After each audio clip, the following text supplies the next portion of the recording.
Bismillahirrahmanirrahim. Assalamualaikum warahmatullahi wabarakatuh.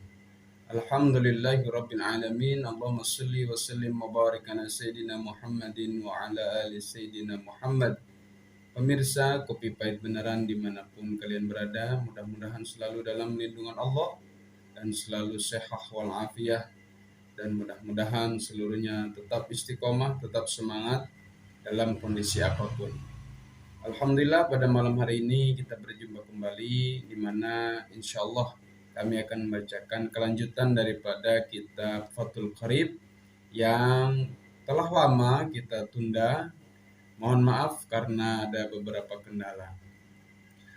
Tak panjang kalam, mari saja kita bahas daripada kitab Fathul Qarib yang dimana sekarang bab siwak. Ya.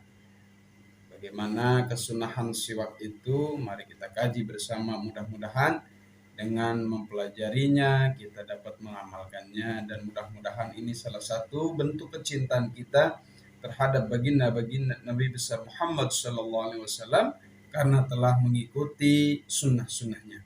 Bismillahirrahmanirrahim. Wasiwaku mustahabun fi kulli halin.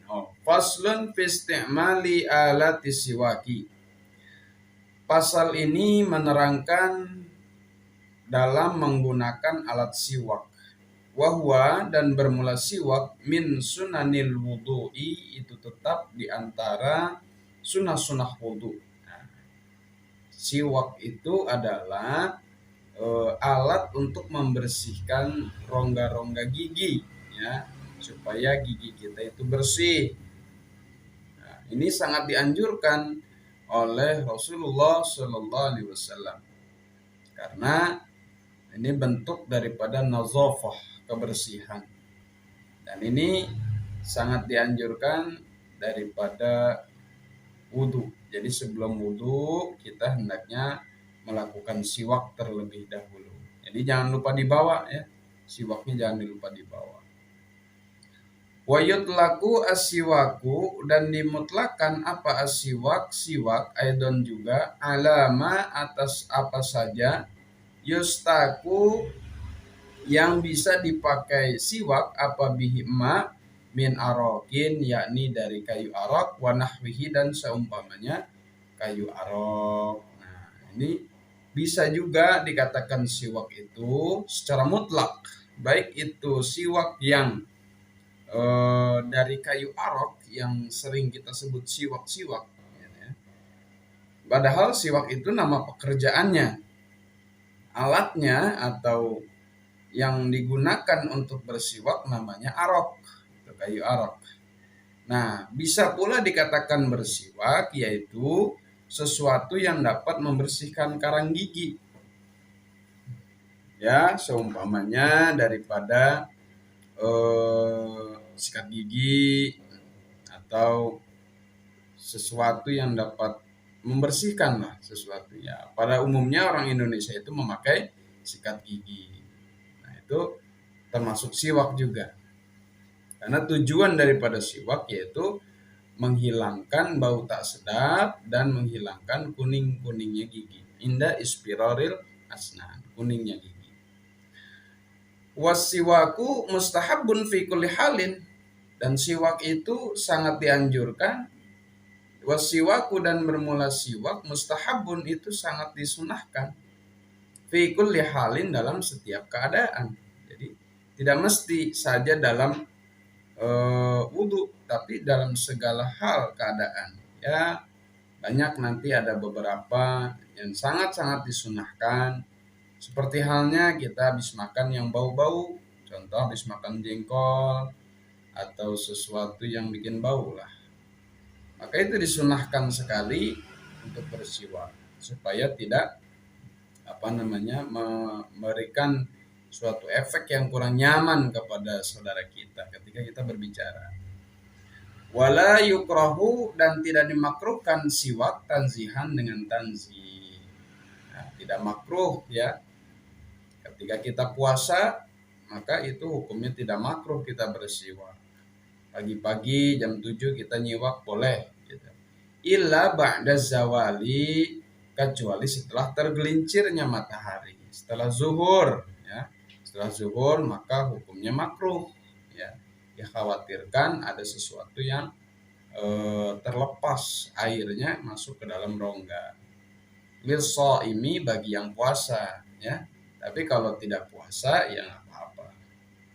Fardhon kana au naflan, baik itu fardu au naflan atau itu sunnah. Baik puasa sunnah atau fardu hukumnya tetap makruh bersiwak jika sudah lewat waktunya daripada zawal, yaitu setengah 12 lah, tergelincir matahari.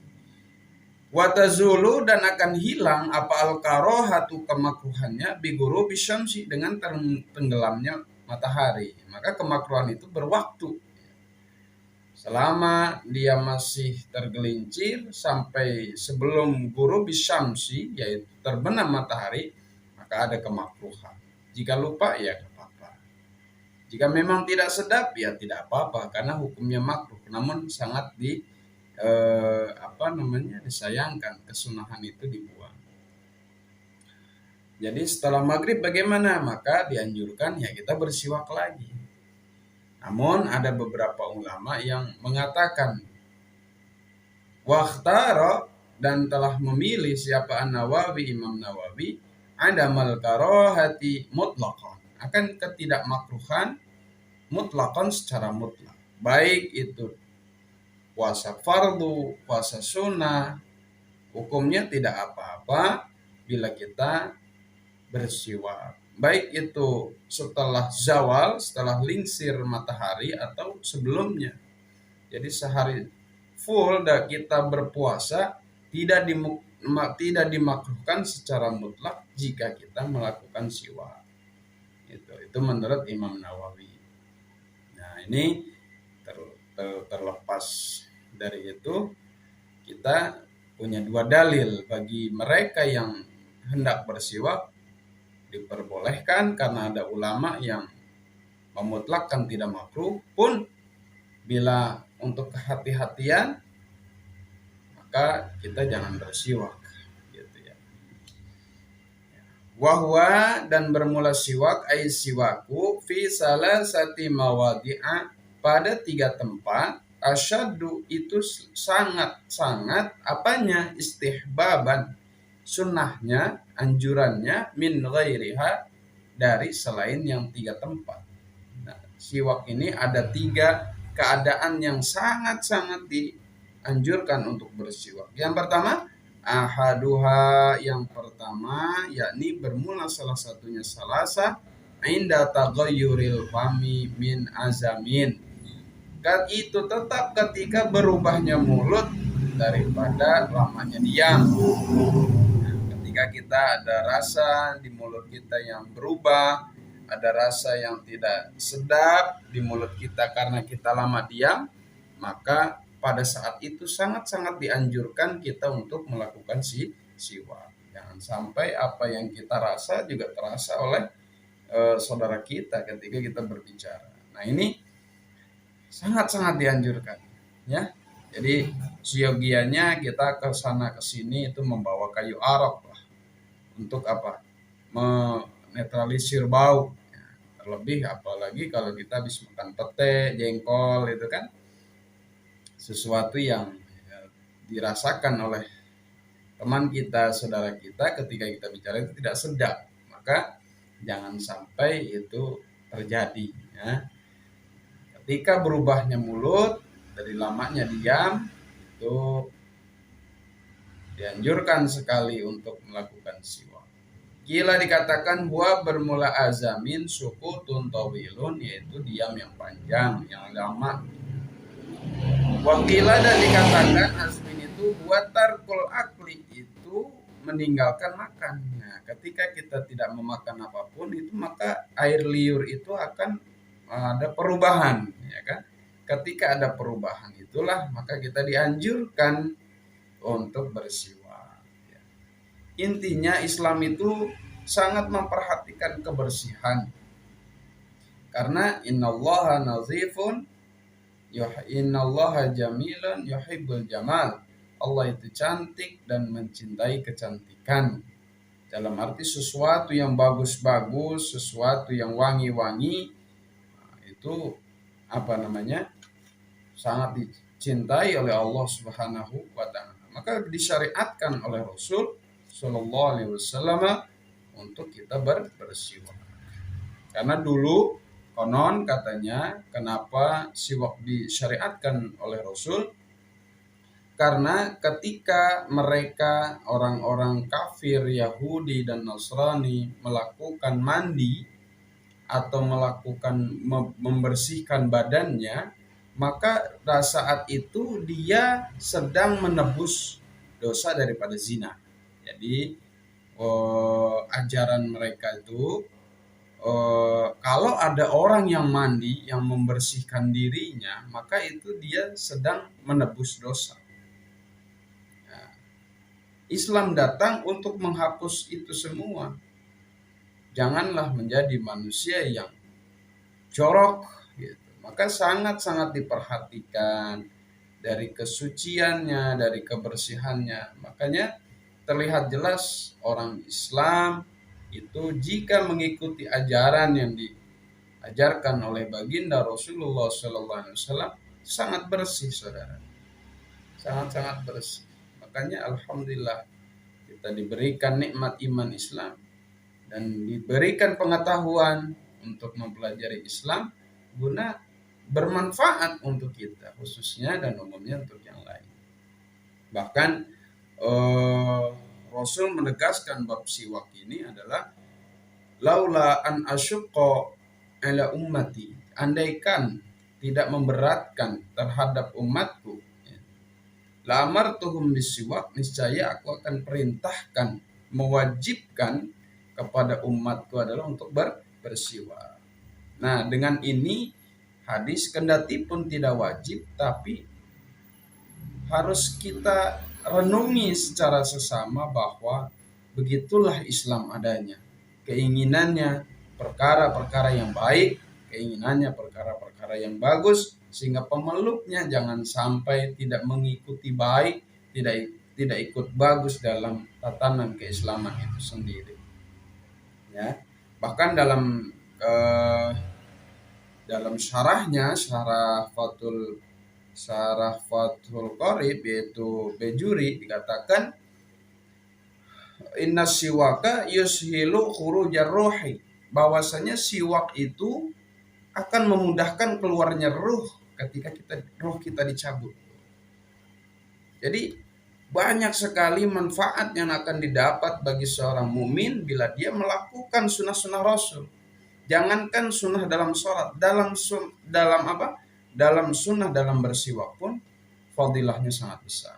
Jadi seyogianya ayo kembali lagi kita memperhatikan sunnah, membiasakan sunnah. Janganlah kita berorientasi sunnah hanya pernikahan, tapi sunnah-sunnah yang seperti ini harus kita banggakan, harus kita zahirkan, bahkan kita harus masyhurkan. Bagaimana manusia yang dinamakan muslim harus melestarikan daripada sunnah bersiwak. Karena salah satu fadilahnya inna siwaka yusilu khurujar roh, bahwa siwak itu akan memudahkan kita untuk keluarnya roh. Jangan sampai ya. Bahkan dalam kitab Tibbin Nabawi, yaitu kitab pengobatan ala Rasulullah Sallallahu Alaihi Wasallam, itu dikatakan arba'atun tuzidu fil akli. Ada 4 yang dapat menambahkan kecerdasan. Nah, ada 4 yang dapat mengupgrade akal kita. Yang pertama tarkul fudul fil kalam. Yang pertama adalah kita hendaknya jangan memperbanyak dalam berkata-kata. Harus banyak diam. Maka ketika orang itu sedang banyak berkata-kata, maka itu menandakan mereka adalah orang-orang yang kurang cerdas. Ya, gitu ya. Jadi tarkul fudul itu berlebihan. Bukan kita nggak mau ngobrol, berarti berlebihan dalam berbicara. Ya, istilahnya kongkok mulu kongkok. Nah, itu itu akan menurunkan kecerdasan kita. Yang kedua adalah jika ingin kita akal kita sehat, badan kita kuat, ya, yaitu wasiwak, melakukan siwak. Jadi untuk menghindari dari pikiran pikun, menghindari daripada kerusakan pada saraf-saraf kita, hendaknya kita itu bersiwak tuh. Ini ulama ini mujarabah ya, telah melakukan sesuatu eksperimen sehingga hasilnya seperti itu. Yang ketiga adalah wa mujalasatus sholihin, duduk bareng dengan orang-orang soleh, dengan orang-orang baik. Ya, maka ketika kita berteman, berkumpul, berniaga, dan bergaul dengan orang-orang baik, insya Allah akal kita akan sehat, akal kita akan cerdas.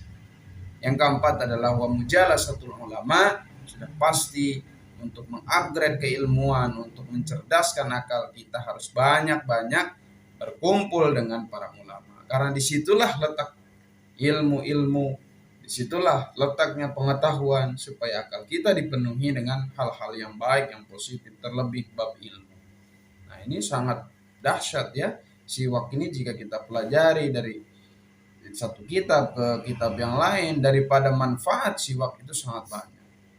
Ya, itu yang pertama. Ketika kembali lagi ke kitab, ketika kita merasakan ada perubahan rasa di mulut kita, itu sangat-sangat dianjurkan untuk bersiwak.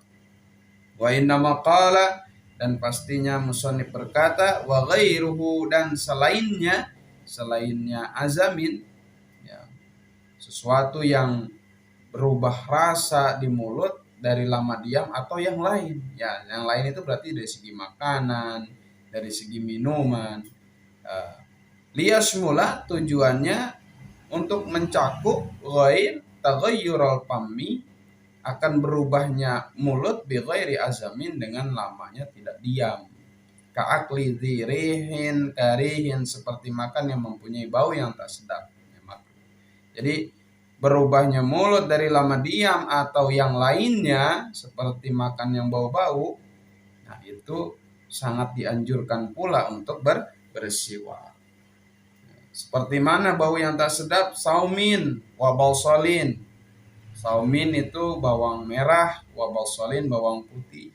Nah, kita jika bawang merah, bawang putih kita makan, ketika kita bicara itu ada bau yang tak sedap ya. Kalau normalnya si orang makannya pete jengkol. Maka ketika makan yang bau-bau, seyogianya kita langsung bersiwak. Yang kedua wasani, dan bermula yang kedua indal qiyam, itu ketika bangun. Ail istiqaz, yakni bangun, minan naumi, daripada tidur, bangun tidur bersiwak.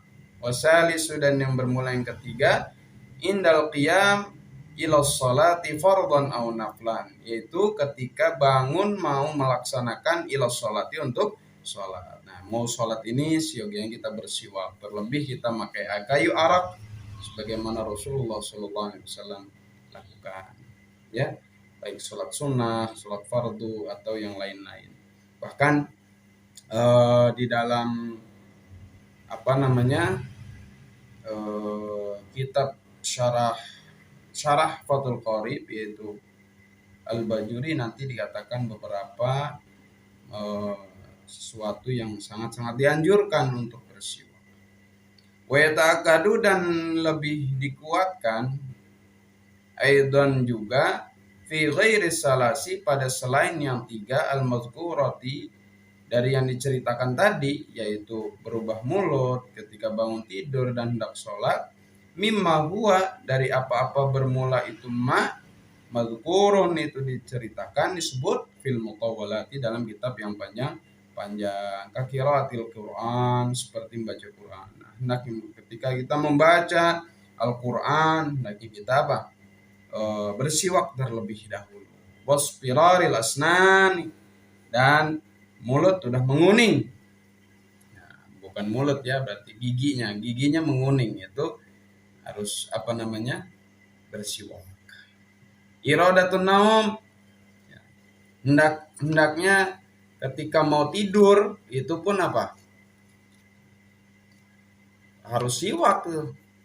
Wa iradatun naum. Wa indal wudu, tadi sudah dikatakan mau wudu, Wa qiraatul hadis, membaca hadis. Ya, ini dalam kitab syarahnya, ya, kitab Bajuri dikatakan nih. Wa qiraatul hadis. Kita membaca kitab hadis pun bukan hanya Al-Qur'an, kitab hadis pun kita harus disanjurkan untuk apa? Untuk bersiwak. Wa inda wa darsul ilmi, dan ketika mau belajar, ya, mau belajar kitab apapun itu hendaknya kita baca kita harus bersiwak. Wa zikri, dan zikir. Kan kalau apa namanya di Ihya itu dikatakan bahwa inna afwahakum innama afwahukum turqul Qur'an fatayyibuha, bahwasanya mulut kita adalah jalan keluar masuknya huruf-huruf Al-Qur'an, maka fatayyibuha, wangikanlah, baguskanlah mulut kalian. Dalam arti jangan sampai ketika kita membaca Al-Qur'an, membaca hadis, membaca kitab dengan mulut yang kurang sedap gitu. Ya, sangat-sangat dianjurkan. Ini untuk menghormati.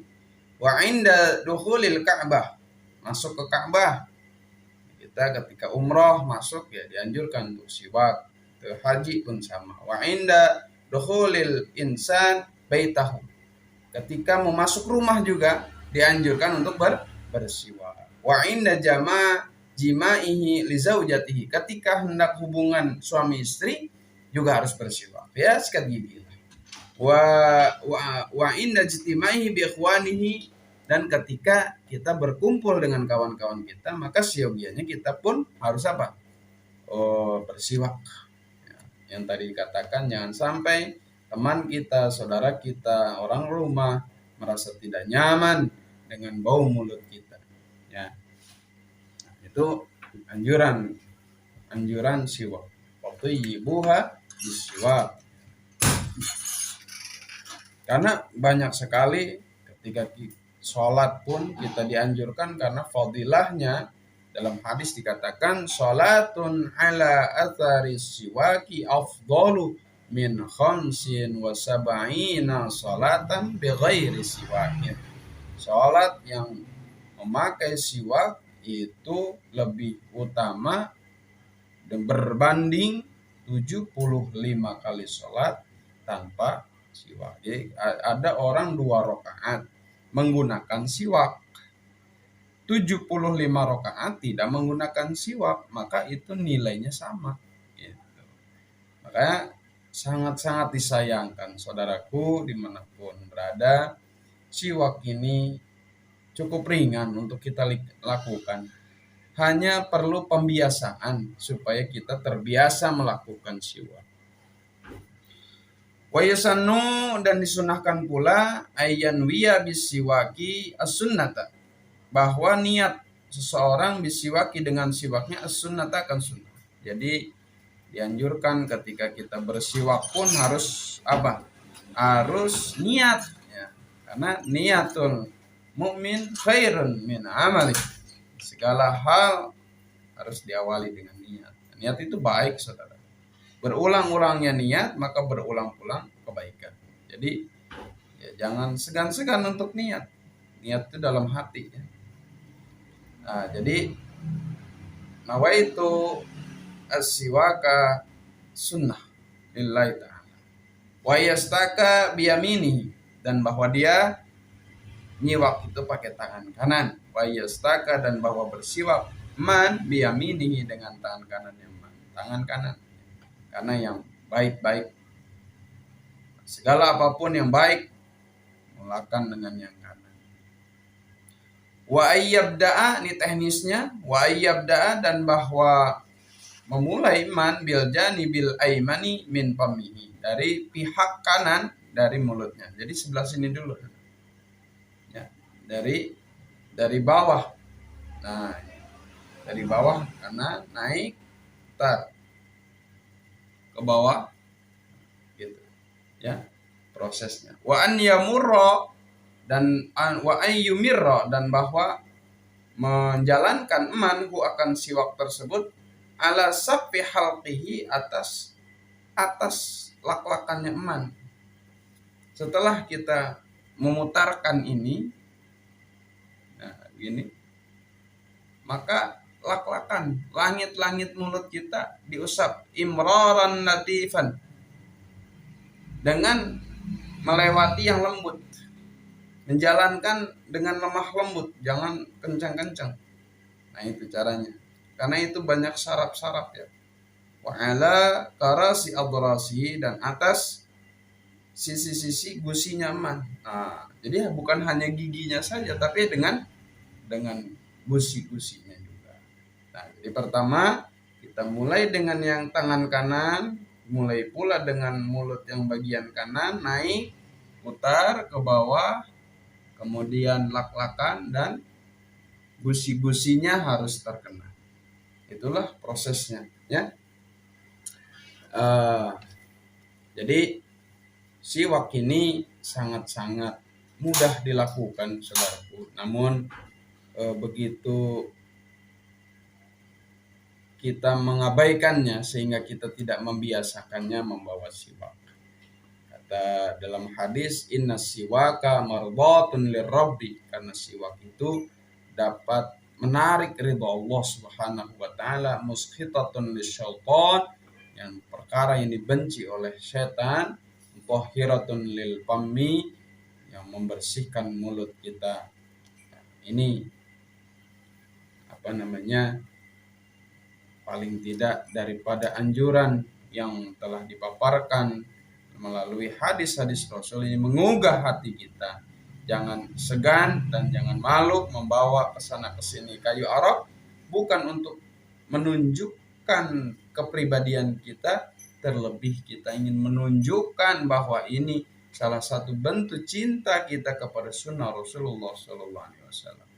Mudah-mudahan setelah kita tahu daripada paparan ini, kita bangkit kembali. Mari gemingkan siwak, karena siwak itu sangat bermanfaat baik dari sisi duniawi maupun sisi ukhrawi.